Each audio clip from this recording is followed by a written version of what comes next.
Hi everyone, I hope you are doing well. My name is Ferret. I'm going to be your tour guide today for, let's say, 30-45 minutes, a casual walk throughout the city island of Paris. It's the first time I do something on Visit Paris. I really like the group, and eventually we're going to talk about Notre Dame, the Conciergerie, Saint Chapel, all the great monuments of the city. But I wanted to start the video by thanking you, and I wish you to stay healthy and during this crisis. And I would like to share you one of my favorite spots in Paris when we are in Paris. Look at this. Up, and we look at that. So you have got the Louvre on the other side. You are going to have the Pont des Arts. You have got on the left side. You have this wonderful, like the Academy is just right there. This bridge right here, the Pont des Arts, is where all the padlocks, the love locks used to be. And on the right side, the Louvre. So it takes the entire thing. It starts here, right here, goes all the way down over there. And so that's the Louvre, the one of the largest museums on earth. And now we're going to walk backwards. And you see, actually, this is the life in Paris. This is where I grew up. The city has always been like this, welcoming. It's sunny, everybody goes on the riverside. Normally it's forbidden to drink alcohol, but who cares, right? As long as the police doesn't come, right? We're going to actually not do anything about this. We are in the center of the city. The Romans came here 2,000 years ago. They already realized how wonderful this city of Paris was going to become 2,000 years later, I guess. They loved the spot. They set up a tall city, but they were not the first one to settle here. Celtic tribes, right, called the Parisians, would settle here before them, drinking beers, relaxing as well next to the river. And the Romans, when they arrived, what did they do? When the Romans arrived, they basically standardized the city. We're going to have aqueducts, roads, even public baths. At that moment of history, you could have said that Parisians used to wash themselves, at least, and which has quite changed. I mean, before the COVID, when you would take the metro, you would smell that. But, well, we are not in peak hour going toward the Louvre. When you look on your left side, you see a building over here. This is one of the best terraces that you have got in Paris. It's called the Samaritan. It's named after an old fountain that used to be on that bridge that we're going to talk about in a minute, which is the Pont Neuf. Pont Neuf means the new bridge, but it's the oldest bridge of the city. And that bridge, Pont Neuf, was completed by one of my favorite kings in history. His name is Henry IV. Henry IV of France. He had quite a few mistresses. I'm not a womanizer at all, but he had quite a few mistresses. Some report 50, some report 70. Well, he was above average French. And many things took place on these islands before this bridge was completed by him. We just have a quick look here. Look at that. Have you ever heard that name before? This man is called Jacques de Molay. And so Jacques de Molay was the last of the Knights Templar, actually. If you have never heard of the Knights Templar, the Knights Templar were an order started during the Crusades, actually. And this is like an order that was supposed to protect the pilgrims from anywhere in Europe towards Jerusalem. And I quit the selfie mode and we arrive here. Look at these views. Welcome to the riverbanks of Paris. Still beautiful. Imagine that in the 800s the Vikings would come and raid the city. They were not as friendly as today with IKEA, with Lego, ABBA. And here is my man, Henry IV of France. Well, he was born Catholic, converted to Protestantism, Catholic. An amazing dude. He is the one who stopped the religious war in France at the end of the 1500s, 1598 to be exact. When you see a building like this is from his period. This is like just before the Three Musketeers. The city is laid out with like few of these modern buildings for the time. You can see a red brick during his reign and the reign of his son. He's the great-grandfather of Louis XIV, the man who built Versailles. And whenever you see red bricks like this on a building in Paris, you have to understand that it was like efficient budget control measure. I really love these old buildings because during the restorations they have to work with the stones that are moving anywhere, and you have like this. Look at that, you see? Like this is completely odd. And well, we're French, but sometimes we're a bit lazy. Well, to make things straight. And now we're at Place Dauphine. I don't know if you have ever been to Place Dauphine. So Place Dauphine is one of these wonderful squares of Paris. It was started again by this Henry IV king. He's the one who built like some of the very first public squares in the city. Look at that. We pause 2 seconds. Some of the buildings are more recent than others. They shoot quite a lot of movie in here, right? Turn around, lovely tilted buildings, you see that? And then we face, and as we get out, we can see the statue of the king looking at his majestic view that he created. Look at this now, look at that. You see a little heart? So people used to put padlocks here, mostly on the bridge that we just passed by, but they used to put padlocks here as well.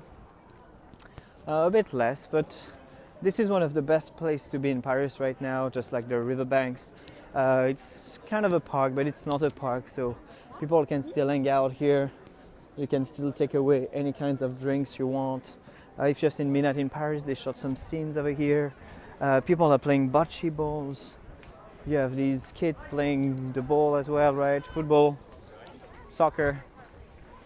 Maybe he's playing basketball, actually, this guy over there. And can we see like few bocce balls maybe? Have you ever seen bocce balls? Right? Look at that. Up. Right? These guys are throwing balls next to a tiny one, big balls next to a tiny one.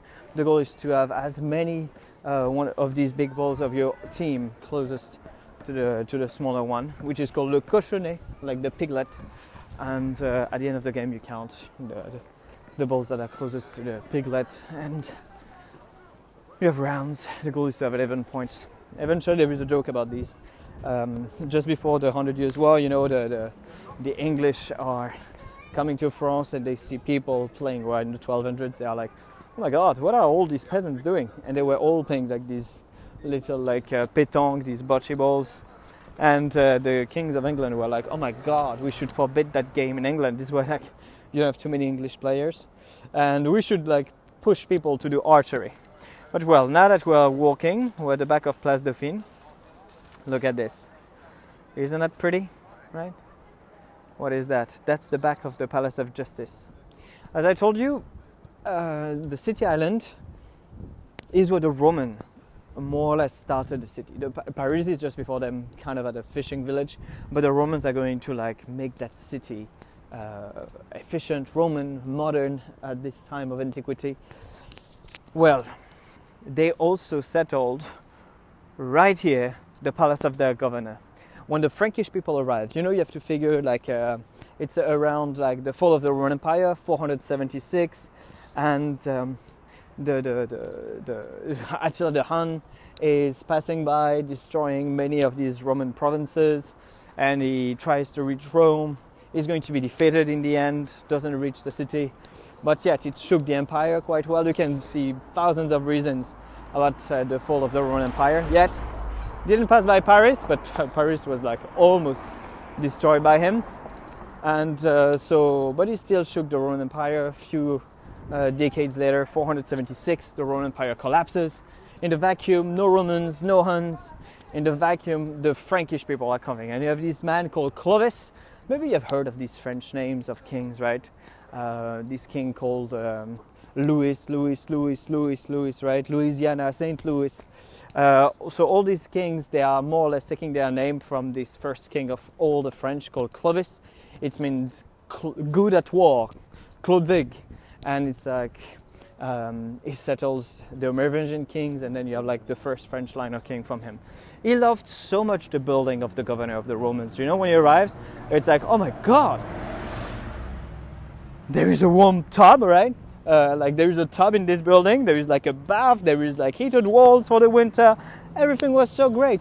So Clovis is there, and he's willing to settle here, and starts to make Paris the capital of his newborn tiny French kingdom. So This is an addition. When you look at these medieval towers here, this one is a bit particular. It's called the Good Big Tower. This is where people were tortured. Why would you torture someone in the king's palace? Because that palace was not the king's palace anymore. It became, in the 1300s, right?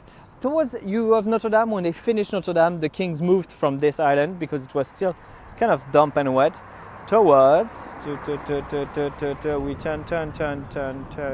turn, and we've got the Louvre right there, right? So they moved towards here.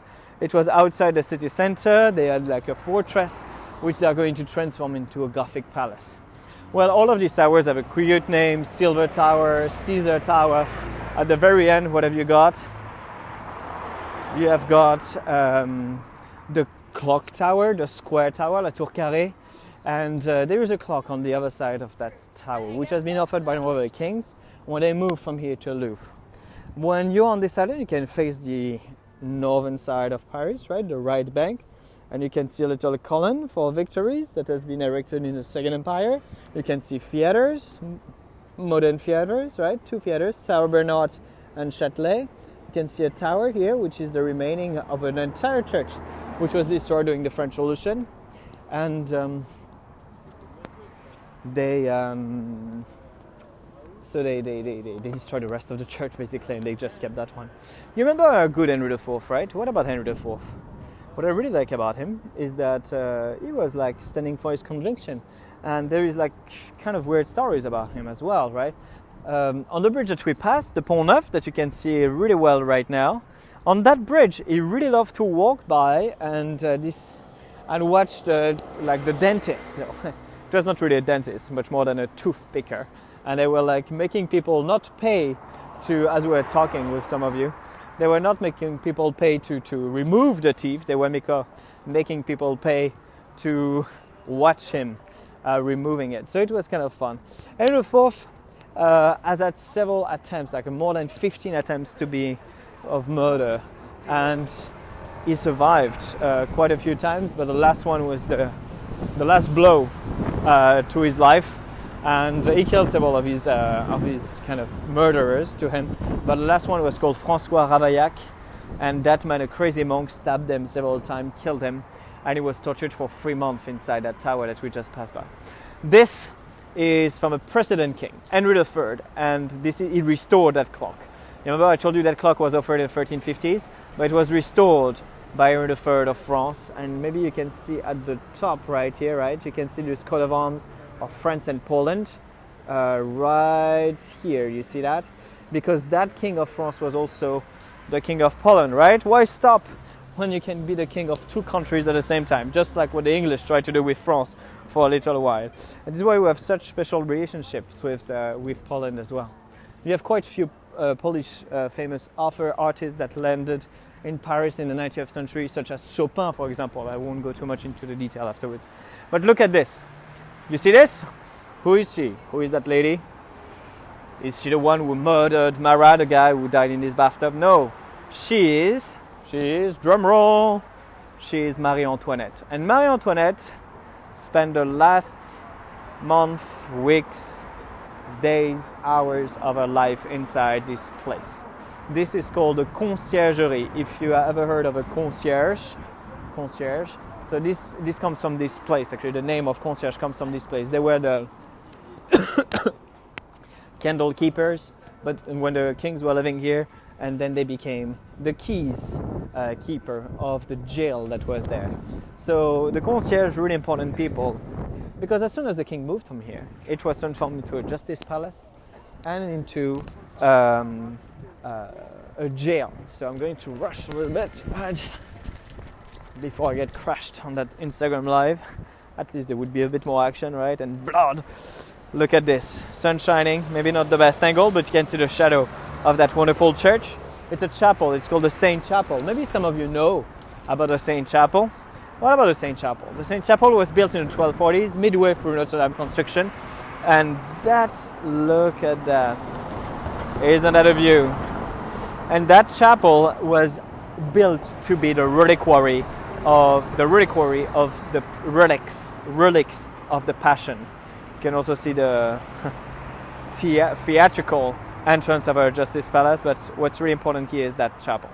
That chapel has got the best stained glass collection of the entire city of Paris, if not France. Most of it, more than 80% of it, dates from the 1200s. So it's quite a moving situation when you are in here. You can see the light of what people would have seen when they would go into these churches. The goal of all these stained glass windows would actually to be just like a book in stone, a book in glass. Remember, 1060s, the Turks, the Seljukids, took over Jerusalem, the most important city of the Christianity. Because of what? Because the Holy Sepulchre is there, right? There is a church built on where Jesus is supposed to have resurrected.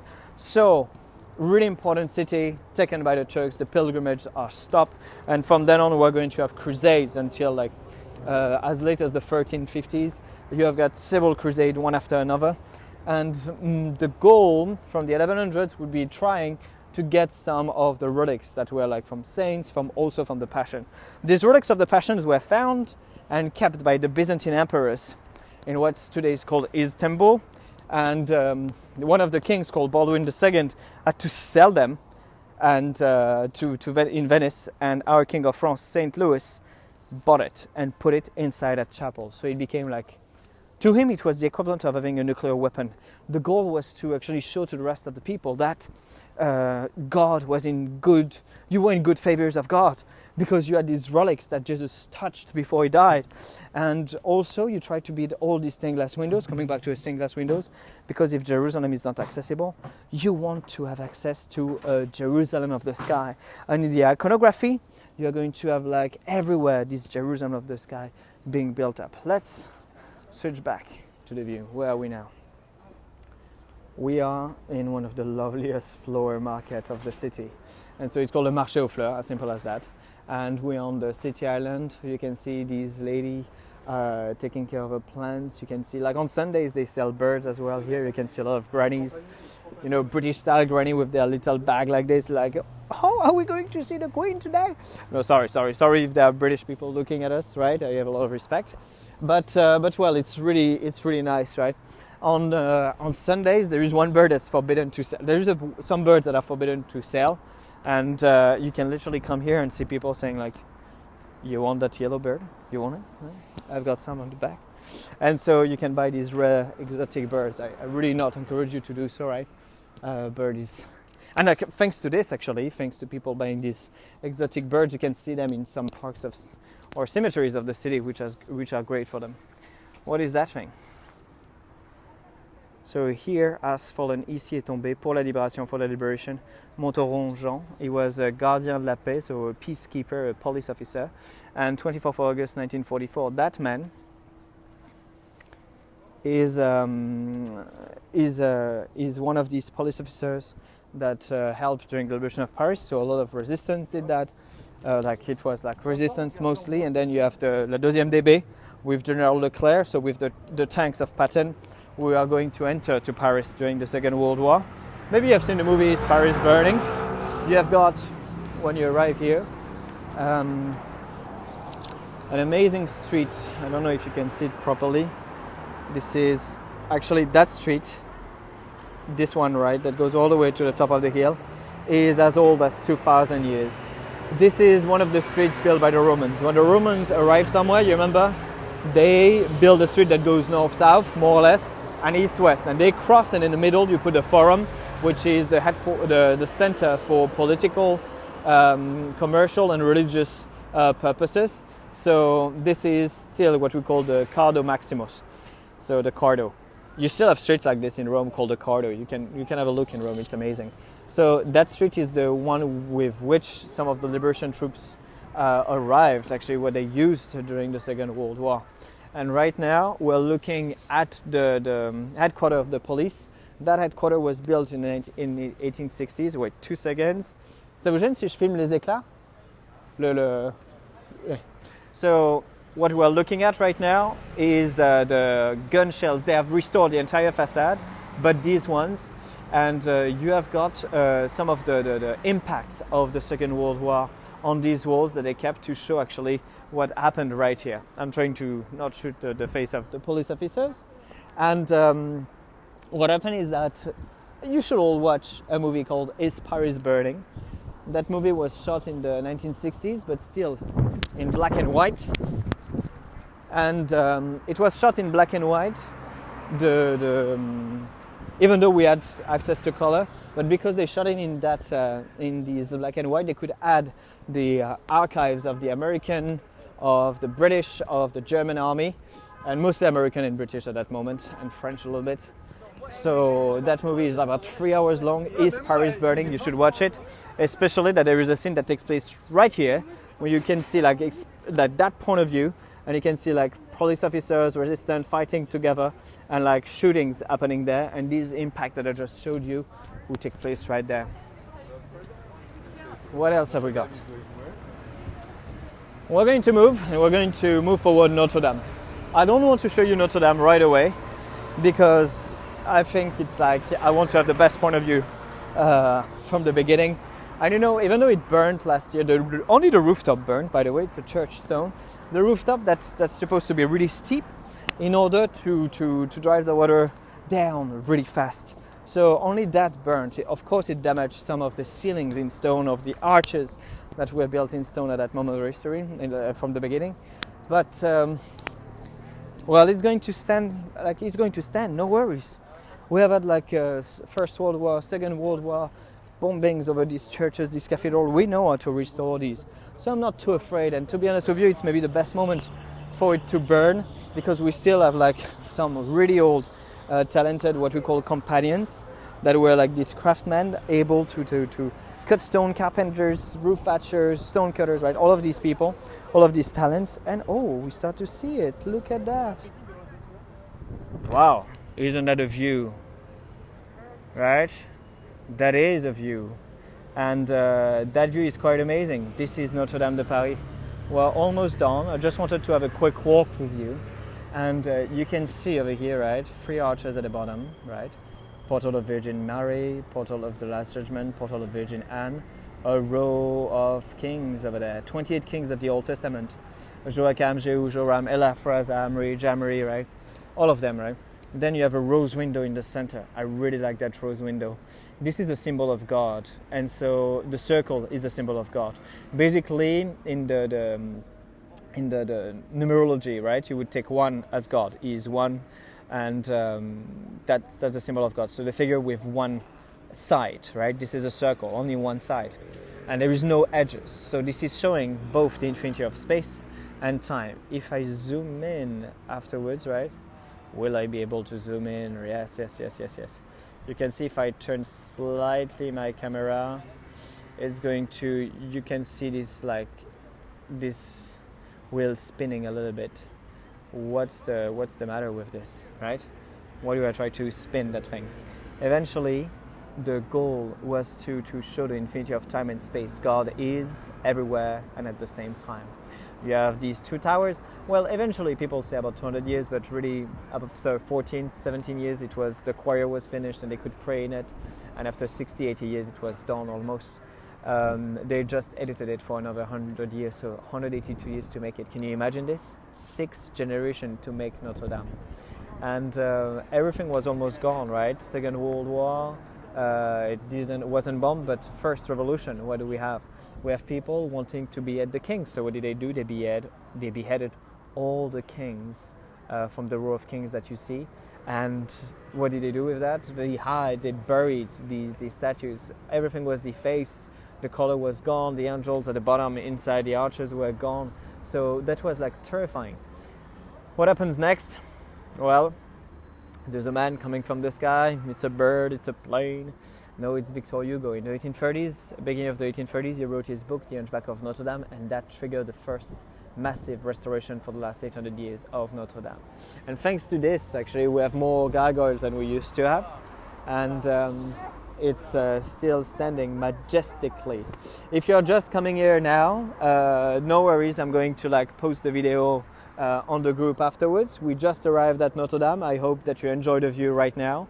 And we're at the very beginning of what we call the Latin Quarter. We're going to move towards Shakespeare and Company.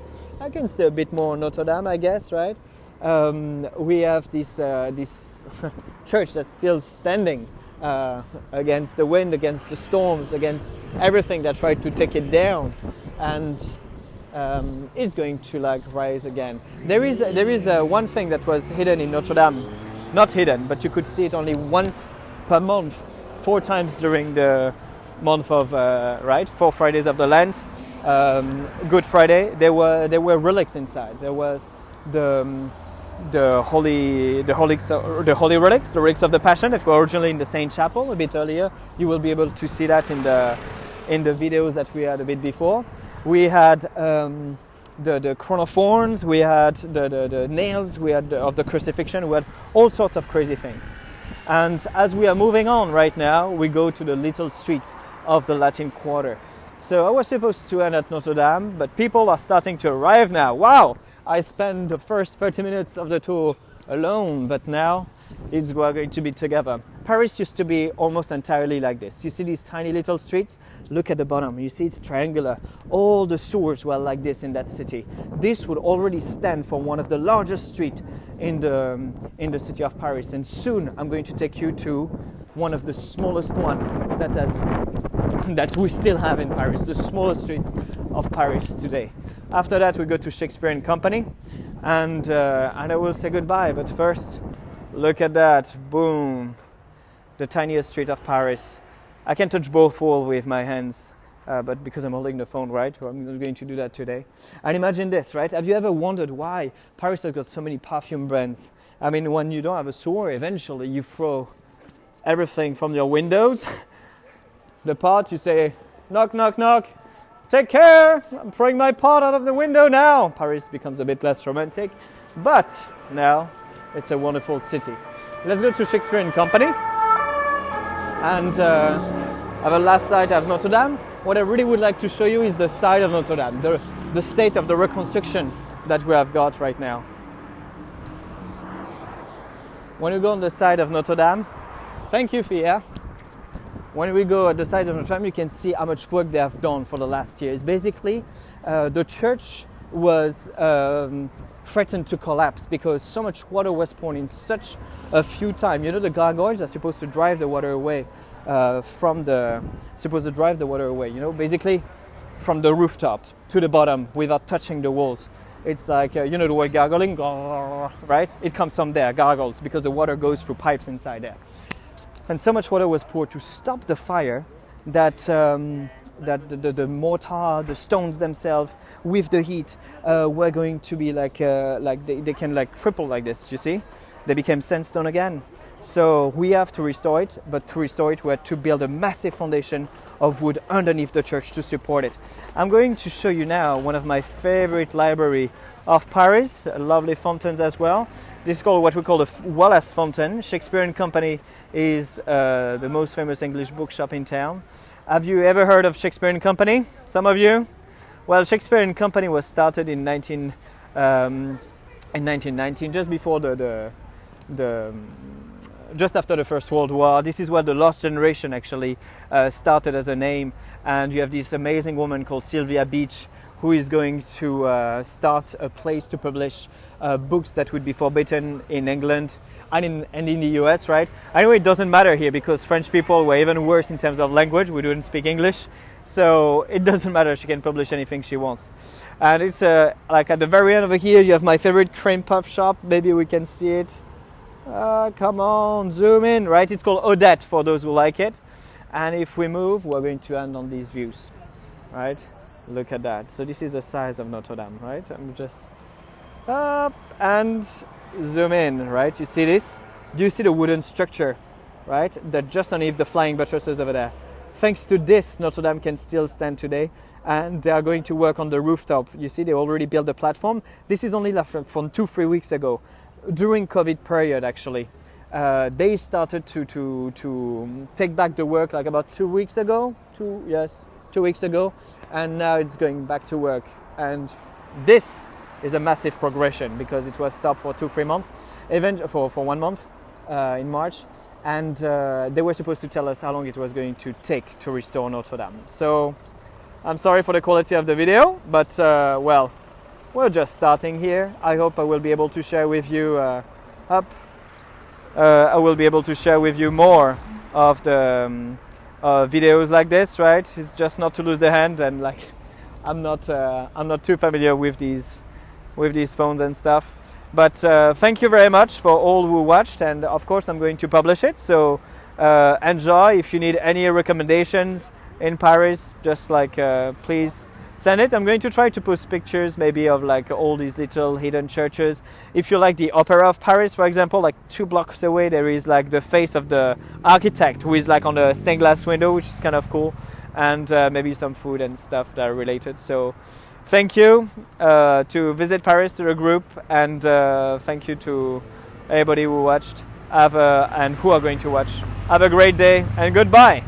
It was Ferret Hunger.